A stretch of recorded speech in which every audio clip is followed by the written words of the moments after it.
Na-invite ako sa isang event which is the launch of Max streaming service dito sa Philippines.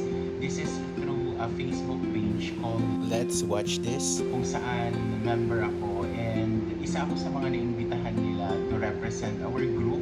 Since this is the first time na ma-invite ako sa mga ganitong event, gusto kong i-share sa inyo yung experience ko. So ang magiging peg ng video na to para madali siyang panoorin, it would be light. Para lang siyang yung show ni Heart Evangelista na parang artsy, fashion, lifestyle, good vibes.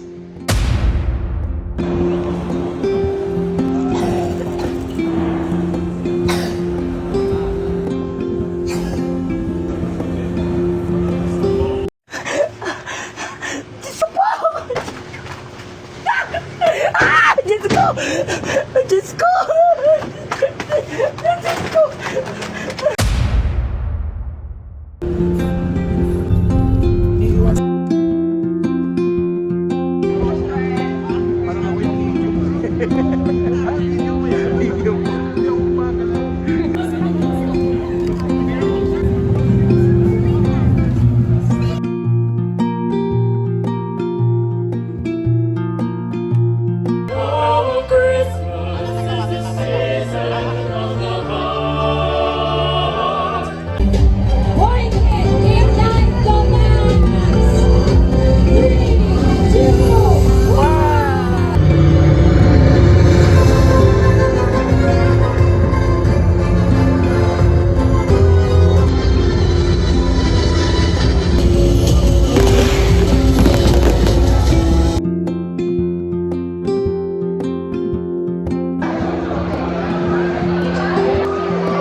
The sisterhood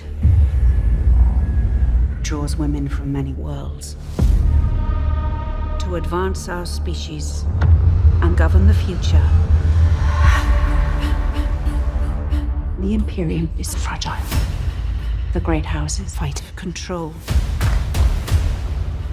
Now is the time to secure the throne and protect the Imperium.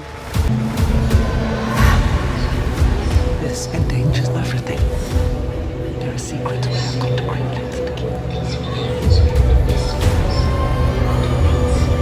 The Imperium is a circus of fear and rumor. I'm surrounded by vipers.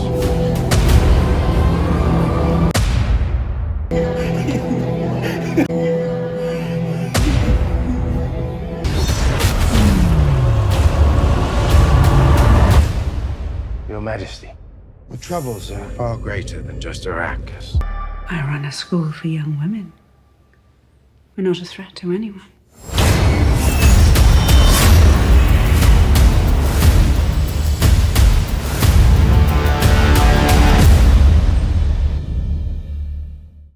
Ayan, so nandito na ako sa bahay and ito yung mga naiuwi ko from the event.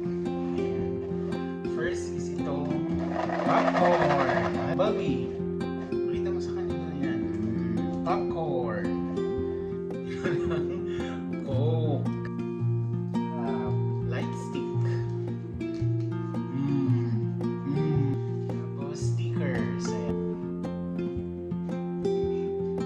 Meron ding sombrero, guys. So ito. Di ko kayang tanggapin na mawawala ka na sa akin.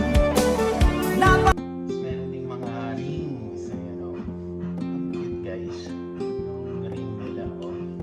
Kumuha ako ng dalawa. Ayan. Meron pang isa dito.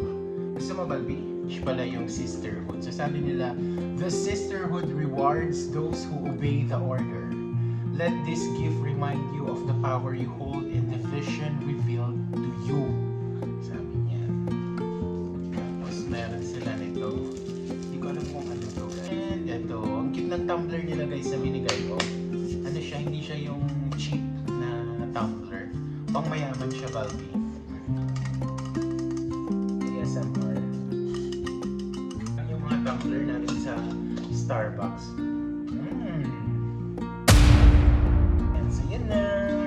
napagod ako sa event. Pero sobrang happy ako sa experience ko sa Max launch. And also na-enjoy ko yung first part ng Dune Prophecy na pinapanood sa amin, special screening. Excited na ako mapanood yung ibang episodes. Grabe, ang ganda talaga. And yun, sobra akong nabusog sa event. Marami silang pakain, nagmukbang ako doon. And ang dami nilang pa freebies, nakapag-uwi pa ako ng popcorn at saka Coke. Ayan. Di ba nailaban ko talaga yung aking blue corner na damit sa event. Yun lang. Bye-bye!